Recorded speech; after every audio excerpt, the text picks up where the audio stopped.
Welcome back to the FourPodmen, the wrestling podcast we bring you each and every week on the Dynamo Podcast Network. Head over to YouTube, absolutely super kick and clothesline that subscribe and bell notification button.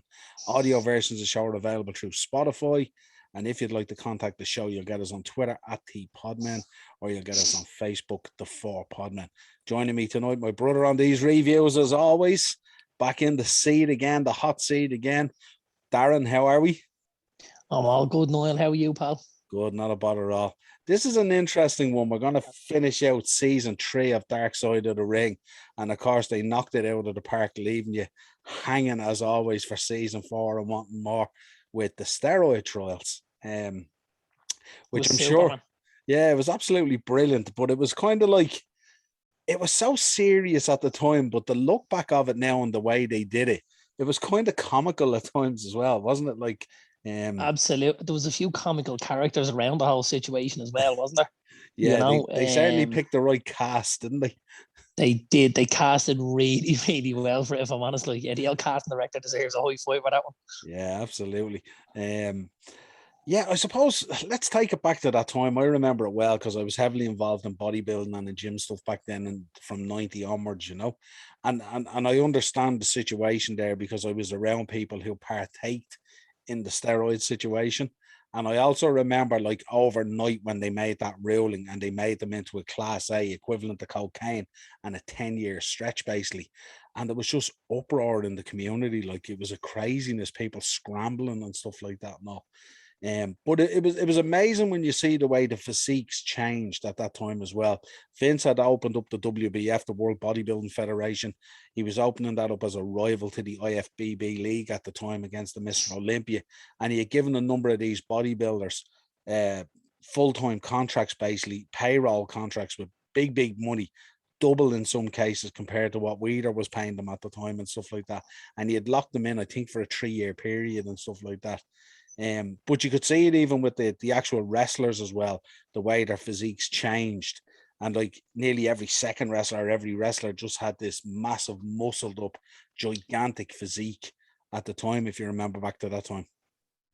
I do, because I'll be 37 this month. And so I was born in 1984, and I kind of got really, really involved in wrestling about 1990. So It's right around that time. And, as you're saying, everybody that came to that ring, the British Bulldog, absolute tank, the Warlord, tank, Hercules, tank, Hulk Hogan, tank, the Ultimate Warrior, tank, Rick Rude, not necessarily a tank, but in great shape. You could put your hands around Rude's waist. He had a different physique, but it was still a very athletic physique. A tank for his structure. It was, absolutely it was. He was a big guy for his body shape, and they were these larger than life characters, weren't they? And I think that was definitely part of the draw for me as a kid. I was just like, look at the size of these guys. I was like, these are like, like monster trucks, these things. And they were always so well presented. And the ring gear and the outfits, and like even now, like, me, I'm a big collector, man, and I'm buying figures that comes with like different kind of gear on it and stuff like that. But it was a great time in wrestling, but it was definitely a time where physique meant an awful lot, Absolutely. And the point is made, I think, in the documentary fairly early by Brian Blair, one half of the Killer Bees, of course, where he made the point that the boys had to get into unbelievable shape to hold their position in the company and earn that good money and stuff like that. And also, I'm sure they were looking towards, well, could we get a push like Warrior, or could we get a push like Macho Man into that upper echelon of money, because everyone was earning reasonable money down around here. But when you were up against Hogan or Macho or Warrior or one of those guys, you were in the big money stakes at the time. And Honky Tonk has often spoke about that. He was promised a run with Hogan that didn't happen, and he said that the run with Hogan was the lottery ticket, basically. So these guys really pushed themselves hard to the point of partaking in this kind of stuff to put themselves up there into that echelon. But it kind of opens up. It's kind of comical in a way, because you get to meet some of the characters in it. Obviously, the Dr. Saharian who was in there, it was bonkers. Absolutely. He was bonkers. bonkers, you know what I mean? And then Yeah. and then it goes to it's an interesting dynamic in it because it goes to the warlord, who I think is just gas, you know. He's the guy I want to meet at a convention. I'd say he's hilarious. But he just rolls up the sleeves and gives you a bicep pose, and his bicep is like a tennis ball. It's absolutely Even now. Yeah, even that's now, right. like, and That was he's the well first on thing at I this thought. stage.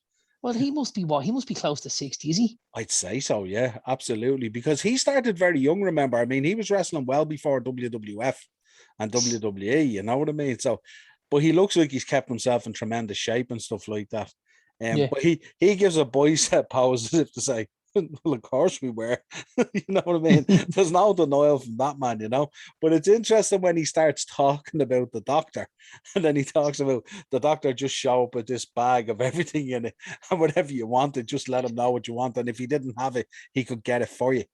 Yeah, it was that kind of one-stop shop, wasn't it? You need it, I got it, and if I don't got it, I'll get it for you, and I'll post it to you. Yeah, which is kind of like, you know what I mean, posing a guy a load of drugs, you know. So there was no doubt from his point of view. It's just nuts to look back, you know, and like the way obviously things have evolved and things that we do now that are so different, you know, in the past. Even like little things, like, you know, when I was a kid, we used to, like, my mum and dad would go for a drink on Thursday evening, and we drive to the pub. My dad had 5 or 6 points, and he'd get in the car and drive home. And he wasn't a bad person for that, because everyone else in the pub was the exact same. Everyone did it, and that's and the law allowed it, and that's the way it was, you know. And these guys are sending, you know, sending steroids in the post via FedEx, and, you know, lads signing from the other end and everything, as if everything was normal. Yeah. Like you were collecting a T-shirt or something. No customs, no sniffer dogs, no nothing. The weird thing about it now is if you walk into a post office now, the first thing they say to you is there any liquids or gels, and they won't accept it. Like you can't even send a bottle of whiskey to a guy now as a Christmas present through the post anymore and stuff like that. It's crazy. But it just goes to show you how things evolve, you know. But the episode really centers around the case with Vince when he was indicted in 1994. And they were kind of like, I suppose the prosecution, they were out to get him, weren't they? And they took their time. They were trying to build this case. They were trying to get guys in. You know, they were literally bribing guys with jail time to say, like, if you get up and you testify, we'll cut this off your time, or you won't do any time and all this. And like, they went in hard on the boys, didn't they? They did. I thought it was a really kind of a standout moment for me. They obviously go and raid the offices of Dr. Zahorian, you know, and there's that famous picture on the wall, and he's standing in between Hogan and Vince. And it was like whoever went through that door and went in to get him, seeing this picture, and it was like a red rag to a bull, and they were like, you know who's next? He's next, you know. And they thought, whatever we have to do, but, you know, to coin one of Vince's phrases, by hook or by crook, we're gonna get this guy, you know.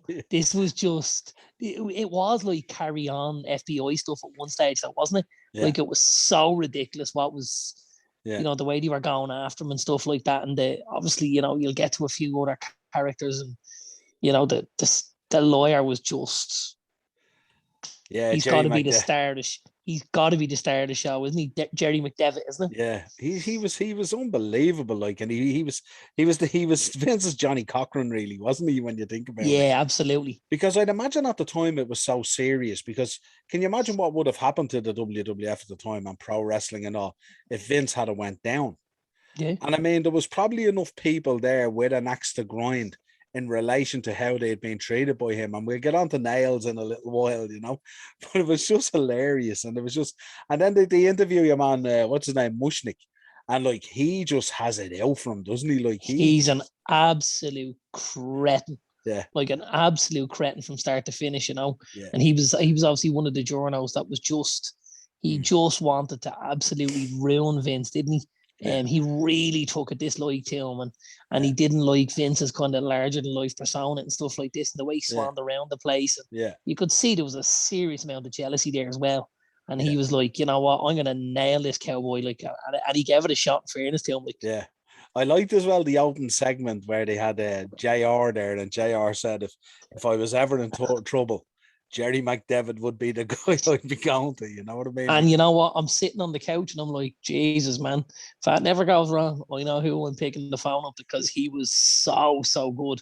Yeah. And and not to throw flowers at him, but JR kept mentioning, he said he's one of the smartest guys I've ever met. He's just a really, really clever guy. Yeah. And as they go through the process, and obviously there's the conflict of interest.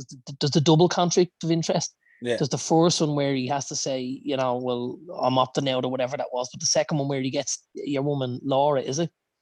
And he gets her involved, and he represents the WWE or WWF, and she represents Vince personally, and blah blah. Yeah. He's just so, every time they try to trip him up on a banana skin, he just picks it up and throws it over his shoulder and lands in the bin. You're like, this bloke is way too cool for school. He was like the legal version of Mr. Perfect, wasn't he? Throwing the basketball over his shoulder, the putting or whatever, he'd win at everything. But it was interesting the way he had put her in place so he could do a double cross-examination. Do you remember the way they said that? So that he would open and close all the arguments twice. Yeah, which was absolutely key and brilliant to it, But what did you make? I mean, obviously, it introduces, obviously, Wade Keller comes in at the start from Pro Wrestling Torch, and he said that he was there on site for the whole case. He covered the whole thing. And then, of course, Meltzer came in as well, and Meltzer throws in his twopence worth as well. Meltzer. Yeah. But he was he crops up, and he's interesting in the episode in terms of he's I think he spoke about Vince pretty well. He spoke about in terms of Hulk Hogan and all that kind of thing, and that Hulk was pivotal to pro wrestling and all that stuff. And basically the business was built on the back of Hulk Hogan, if you like, which most people know that anyway. Well, I think he took pro wrestling to somewhere that it hadn't been before. Yeah. He really took it to the masses, and they were talking about how at one stage he was the equivalent of Michael Jordan. And everything was like Hulk Hogan. But when I look back, and I don't know if you remember, obviously Baywatch, yeah. And then they went through this phase. Remember, they had the Tropic Thunder, and it was Hogan walking around the beach, and they had the speedboat and all. And you were like, he was mega, he was. You couldn't, and even as somebody who wasn't a wrestling fan. Someone would say to you, "Oh, what are your hobbies or interests?" And you're like, "Oh, I'm a wrestling fan," and they just look at you and they go, "Is that guy? Is that Hulk Hogan guy?" And you're like, "That's him, all right." Everybody knows him. He's just synonymous. Even now, he's so well known. Yeah, absolutely. But I think what they were trying to do in the episode, they were trying to build up Hogan so much, how pivotal he was to WWF. And then, of course, he goes and he testifies and all this kind of thing. And that just becomes a total debacle, What was your thinking on the mentioning of Owen Hart and the tragedy and stuff like that, and also the Benoit tragedy and stuff like that? It was if what they were trying to do, they were trying to sort of, I got the feeling anyway, personally, that they were trying to play down the steroid trials as nothing at all, really. It was a drop in the ocean compared to all this other stuff legally they had to face. It was strange for them to name drop it like that. Yeah. And strange for them to throw it in there. Now, obviously, I can understand why he did it, because he kind of turned around and he's saying, you're right to a degree. As big as this was, there were bigger bridges that we had to cross. Yeah. And obviously, a guy zip wiring down to the ring and the wire snaps and he loses his life. Legally, that's massive. Yeah. That's huge. So obviously there was a lot of work to be done there.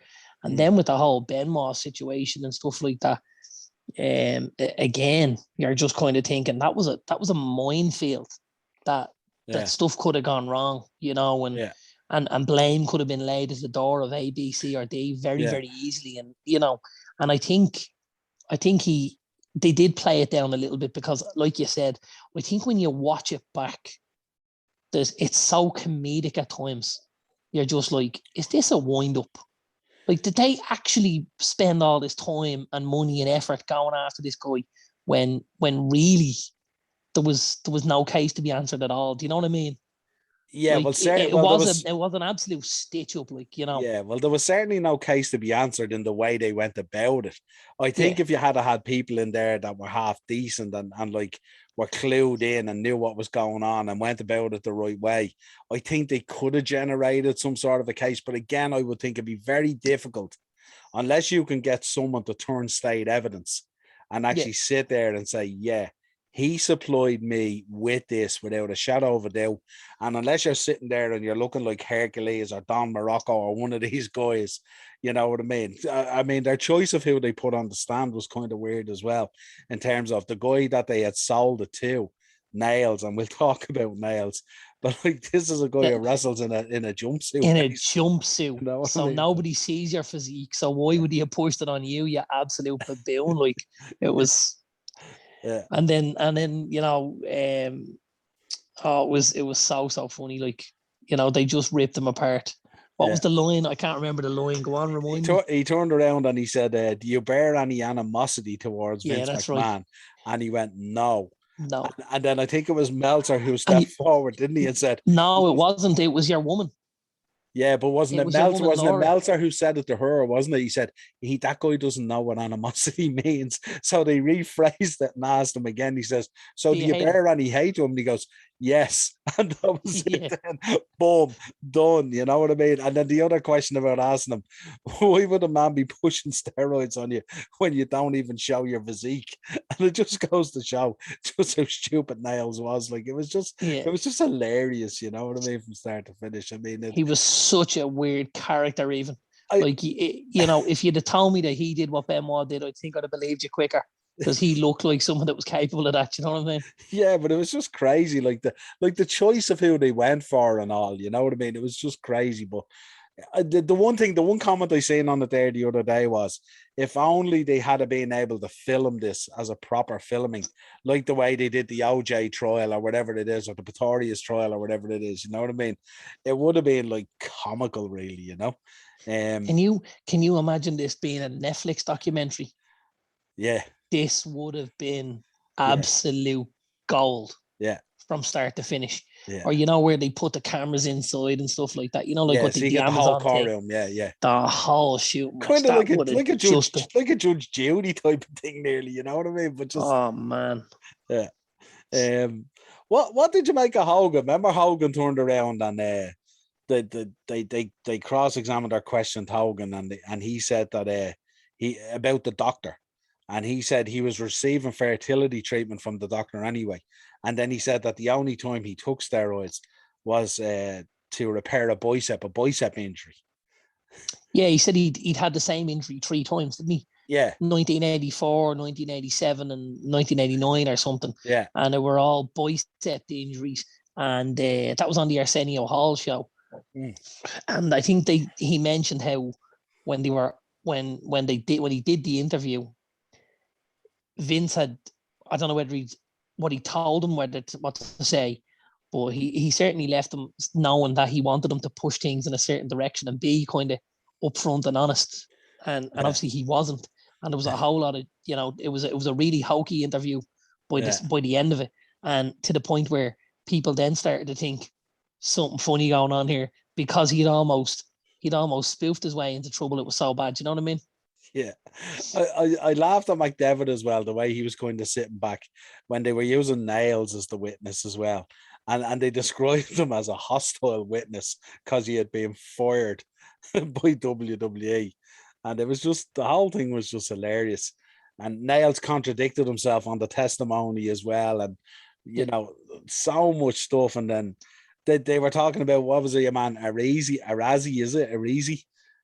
Arezi, yeah. And they were talking about like how guys came knocking on his door and stuff like that and all. And your man was like, oh, you know, he dreamt that up. And he just like, you know, these guys like to make people believe that they're big deals and that, you know, we were coming after them and stuff, and we weren't. You know, just you're a moron. Like, just played it off. It was quality. He was the absolute star of the show for me. Yeah. Divot, you know, he was so relaxed about the whole situation, and it was as if at the start of it he just thought, you know what, this is my time to shine.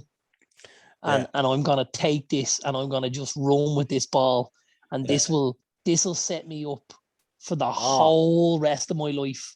Yeah. If I do this, you know. And you see him, obviously, he's got the picture on the desk and he's like, oh, this is Vince at my wedding, and he's like, Vince is one of my best and closest friends and blah, blah, and you're just like, I can imagine these two sitting around the desk somewhere going, hey, you remember that time? Remember that time when we fucked over the federal fucking, you're like, Jesus, boys. Yeah. But even when he walked into the office and the camera followed him in and he points up at the picture in the wall framed about the front page news and he's pointing up at it and he's going, there we are there now. You know what I mean? And it's like for him this big trip down memory lane where he's just laughing, you know what I mean? And it's just, and then they accused Mushnick, didn't they, of being that he had turned state evidence and that he was feeding the FBI and all, he was an informant and all. The way they turned on him and everything. And then he turned around. If you mean I was writing wrestling articles and the FBI were reading it, then yeah, I had turned an informant. That kind of way. He was an absolute snake in the grass, wasn't he? Yeah, absolutely. But they tied him up big time, didn't they? Yeah, they did. But that'll go to show you, there was so much malice there that he wanted to kind of hurt Vince, for whatever reason. And all Vince needed was an alloy, and he just needed somebody that was clever enough to go, you know what, this guy's not that smart. We can tie him up here, and we can create problems for him. And they did. Like he was a real vindictive sort of a character, wasn't he? Yeah, and I loved as well what they talked about when they were in the restaurant. They were in the restaurant having a meal, and of course, you see Vince beforehand. He's strutting out of the court with the neck brace on him with Linda and all, and he still has that strut. Like even back then, he had that strut. It was quality, But Jerry McDevitt talks about when they were in the restaurant, and they hear there's a telly on in the restaurant or something like that, and they hear on the telly that comes up on the news that the federal government have indicted Vince McMahon on these charges. And the two of them are up rejoicing. They're going, now we have our day in court. And you're there going, most people would be going mad. And everyone in the restaurant is clapping and shouting, go get him, Vince. Like he's some kind of fucking superhero. You're like, we know the Americans are a bit tapped, but this is taking it to a whole new level, But I don't doubt that for a minute, by the way. Because he was that sort of a character, and he did have that type of a following. He still does, Yeah, you could see Vince. I seen videos recently of Vince. They come out of this little landing strip. I was telling you about this with where they have the plane, and there's people just standing around waiting on him. Now, if that airplane doesn't move for 10 days, there's people out there every day just waiting for a glimpse of this, camping out for a glimpse of this, this evil genius. It's it's quality. It really is it's just crazy, isn't it? What did you make of then how the court case went? I mean, they dropped several charges straight away, and then they went and deliberated for 16 hours, and obviously he was found not guilty and stuff like that, because obviously, I mean, who they called to testify and stuff like that, just it wouldn't stand up really, you know what I mean? And they twisted Hogan. Niles was just drawn into the dirt, basically, you know what I mean? And they ended up dismissing him on the distribution charges. What was your overall take on that? Yeah, it was something they were trying to shoehorn him in for, wasn't it? It wasn't necessarily the obvious route to go. And I think Devitt says that, doesn't he? He says, if they'd have gone about this a different way, and if they'd have gone after A, B, and C, we might have been in trouble. But he said, they didn't. They went at these other angles where we could actually cover bases and where there was legitimate answers and you know what I mean? And we could pin stuff on guys having gripes and whatnot. But yeah, it was just from start to finish. It's such a good watch. And I know I spoke to you earlier about this. I want to give a shout out to our man Chris Jericho. Drink it in, man, because his narration is very good. Quality. It's really, really good. I think somebody other than a wrestling fan would really, really enjoy this. I don't think you necessarily have to be a wrestling fan. Yeah. I think there's a lot of people out there that could watch this and go, Jesus, man, that's bonkers. Yeah. You know, like this guy, this Yeah. billionaire, and they tried to do this and this, and you know, like, and obviously, I thought at one stage there was Vince and Hogan, you know, when they were going their kind of separate ways and stuff like that. You know, they talked about that in the courtroom and stuff. Yeah. And I was kind of like, I don't know, it sounded like it was something of convenience almost, you know. It You're was going nearly down like a that work, wasn't it? right. I've been thinking this is all too real to be real, if that makes it. You know, it was, oh well, Hulk is going off in this direction and he's gonna work for Ted, and Ted's gonna pay him the big bucks, you know, and I'm gonna go this direction with all these small guys who have nothing to do with steroids because they're all midgets, you know, like Shawn Michaels and Bret Hart and stuff like that. Ian better not hear me call Bret a midget because there'll be trouble, you know. But yeah, like it was just, I'm gonna turn whiter than white over here, and Hulk, you're gonna go over there. Yeah. You know, and then because we obviously know years later what happens, you know, he's back and you know, he's everything's all is forgiven, and you know, it was like as if they made a huge point out of Hogan when he was coming in to testify that he was WCW and that he could have no allegiance to Vince at all, like that he had left the company and stuff. That even though Vince had paid him how many million over the previous 10 years or whatever, you know what I mean? You were like, do these guys really believe that he has no allegiance here and that he's gonna just drop him in the shitter? Like, you know what I mean? It was. Yeah. What did you make of the prosecution's case? Because they obviously thought that they had a really strong case and they were going after their guy, and they had put in a year or two's work in the background on this, obviously, but obviously word had leaked out because a conversation had been had and it was overheard. And then obviously I think they interviewed someone who was close to Vince, didn't they? And he had reported back to Vince, listen, you want to be careful here. These guys are sniffing around and asking questions. Yeah, they're right up our asses here. So Vince kind of knew it was coming. But the prosecution must have thought they had a very, very solid case going in there. But they kind of didn't do their homework. I mean, obviously with Nails and the way Hogan twisted it, and then just the way things went apart. There was a whole lot of schoolboy errors in that prosecution. Yeah. You know, there really, really was. Like, we're two amateur bums doing a podcast, right? And when we come on a Monday night to do a mashup, or on a Tuesday to do a Champions League preview or something, we have notes. We know what's going on, and you know, I know when you say something, I'm gonna say something else, and blah blah. You know, and like these guys in a multi-million-dollar lawsuit, and you know, a federal indictment of one of the biggest, you know, billionaires in the US and stuff like that.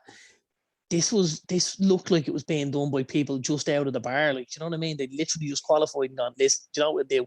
We'll crack this. We'll go and have a bash off Vince McMahon, and after we stitch him up, like everyone's gonna fear us for the rest of our lives, and we've got this whole thing. Then they're the guys that nailed Vince, you know, and it really went against them, didn't it? But they made so many poor errors of judgment, and like whichever one of them spoke to Nails and thought he was going to be a reliable witness and a credible witness, even, you know, like they deserve a few slaps in the back of the head, don't they?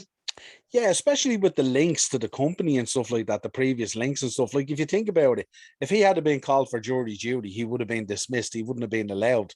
So how they thought he would be straight away. Yeah, so how they would have thought he'd be a credible witness when he wouldn't even match up to that was crazy. Like, you know what I mean? Thinking about his background and all.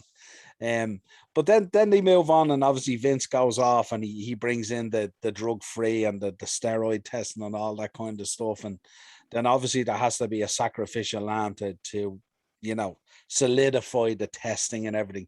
And poor old Crush gets arrested in possession of steroids, and obviously gets fired as a result of that, you know.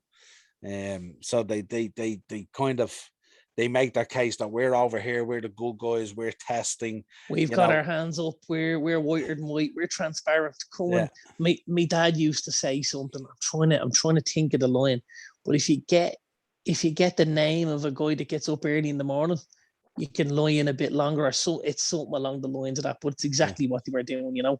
They were out there, you know, they picked the sacrificial lamb, they sent them for slaughter, and then afterwards they just went, right, well, that's us now, we're boxed off for a little while. because no one's going to even look at us now because we've just thrown one of our own the slammer. Yeah, absolutely. You know, it's like it's comedy gold. It really is. Yeah, and it was a really good episode to finish with on season 3 as well, because they'd gone through a couple of tough episodes with the Luna Vachon one, and I think the XPW one as well. It was just yes, there's a couple of episodes that were really heavy bananas. Yeah, the Johnny Canine and all, and yeah, like it's such a good series though. Yeah. You know, it really, really is. And again, I even think with a lot of those, like, and I know they'd be heavy bananas and stuff, but I still think you don't need to be a wrestling fan for most of these because they're so well made. I'd love to see them a little more public, where people could stumble upon them. Yeah. And be like, oh, I watched this thing the other day. It was to do with wrestling or something. And it was this, you know, it was this lunatic called Chris Benoit. And like, you know what I mean? And go through it. And then people go, oh yeah, this was, you know, because I think people would find it interesting. Now, obviously we find it super interesting because we're little marks, you know? Yeah, absolutely. But for the average Joe on the street, I think they would get quite a bit out of it as well, if I'm honest, man.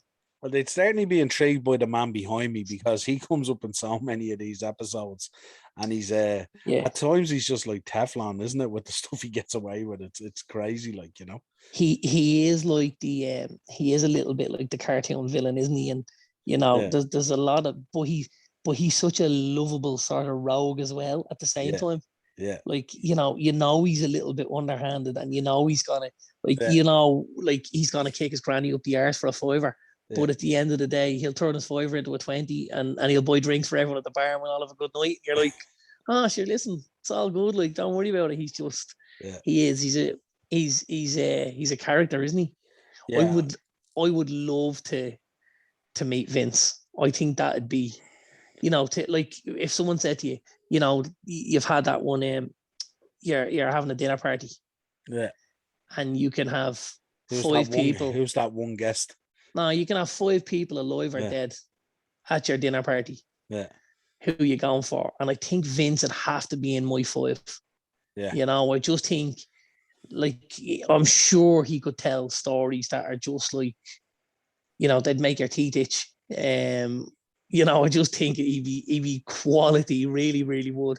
And I don't think there'd be a quiet moment with him around, you know. Yeah, absolutely. Yeah, but I mean, it was a really, really good, like, they picked a really good one to finish out the season, and then it kind of, that one, the way it went, because it was kind of so serious but yet so comedic, it left us pointing for more, you know. So it'll be interesting to see what they come out with for season 4. And I don't necessarily think like they tried to be comedic in a sense. It was like watching a really botched match and just being like, you know, have these guys even been in a ring before? It was like, you know, because you're talking about federal prosecutors, and you're like, were these guys out for donuts when this was going on? Like, what the hell? Yeah, it was like it descended into so bad that it became enjoyable. Exactly. You know, that kind it of was way. Nuts, like. Yeah. Really was, like. I wonder, I'd love to get commentary from Vince on it. I wonder at the time, how worried was he? You know, I know obviously McDevitt's there and he's just golden, you know, he's Vince's Johnny Cochran without a shadow of a doubt. But I you know, look at the picture there behind me with Linda smiling her face off and Vince just laughing, you know, and it's like he's walking out like the devil again, going, we did it again. You know, that kind of thing. And you know what I'd love to be able to find out, and listen, we're never going to find out, but I would love to find it out, was I'd love him, as you're saying, to narrate it and say, true. Nah, it's a lie. True. You know, and find out who on that screen. Like, would you love to know, did somebody visit John Arezzi's mum in that apartment block in New York? Yeah. I'd give my absolute, you know, left one for that, I have to be honest with you. Yeah. Because they just call him out on it so quickly, and they're like, yeah, bullshit, you know. Like, the guy's trying to make himself sound important. He's talking like we're, you know, the mafia. You're like, we're not. That's not us at all. You know, But the way they presented it, the two big lads in the dark suits, and the little woman comes along and opens the door. Hello, does John live here? And she goes, he's not home right now. You know, what I mean? The two boys are there. You know, you can imagine them. You know, just crazy. Two bruisers. Yeah, absolutely. Two bruisers. But yeah, absolute belter of an episode. Thoroughly enjoyed it. And I've been reviewing a number of these Darkside of the Rings, and some of them have been really tough that go down into really, really dark tunnels at times. But this one, I have to say, I sat back and I enjoyed every minute of it. And I don't know. I'd love to talk to the judge, or I'd love to talk with the judge or the jury, someone to come out and talk about it. And like, I wonder how close was it? How easy did he get off, or was it tight? I don't think it was. I don't think it was tight at all. No, I wouldn't have thought so. I'd say like this was, although they spent a lot of time, you know, deliberating. I'd say the deliberation was just to make sure they could get numbers to get to I'm innocent or he's innocent, you know, because they probably needed a quote and stuff like that. Whereas I don't think it was ever on the table. Is this guy guilty or not? You know, I obviously, when you have the federal prosecutors and they're trying to nail you to the bleeding mast for this, that brings a certain level of weight behind it, where they go, oh, you know, this guy, he must be the bad guy. Like, you know, our federal government, they wouldn't say all these things if this wasn't true and all, you know. Yeah. Whereas Vince is like, what are you talking about? Like, this is mayhem. You guys are just nuts, you know, and just laughing it off and joking it off. And he played, you know what? He played a really clever but dangerous game. And I think McDevitt says that as well. At one point, he's like, you know, we played a really dangerous game. He said, because it could have gone he said, if we didn't do this, he said, people would say, why didn't you do that? That was stupid. And he goes, you know, when either you live by the sword or you die by the sword, and by that one thing that you do, you know, and that's either the making you or the breaking you. Yeah, absolutely. But yeah, fabulous episode, and just I mean, there's so many talking points we could touch on, but it's just, I think most people at this stage know the actual trial itself and stuff like that. But the way the Darkside guys put it together is absolutely golden as well. You know, it's a real sort of like edge of the seat crime type of thing, you know, that kind of way. So it was terrific, really, really terrific. I thoroughly enjoyed it, I have to say now. Yeah, and like you said, left me wanting more. Yeah, 100%. Well, listen, a pleasure reviewing this one, Darkside of the Ring, the Steroid Trials, an absolute belter to finish off the season. Great work by Darkside of the Ring on this one after a couple of tough episodes. If you want to head over to YouTube, Dynamo Podcast Network for the videos, Spotify for audio versions of the show. Let us know your comments, what you thought of the episode, and did you see it the way we seen it, or was Vince really on the edge? If you want to contact the show, you'll get us on Twitter at FourPodmen. You'll also get us on Facebook, the Upper Tier, and we will talk to you again real soon. Cheers, bro. Thanks, Niall.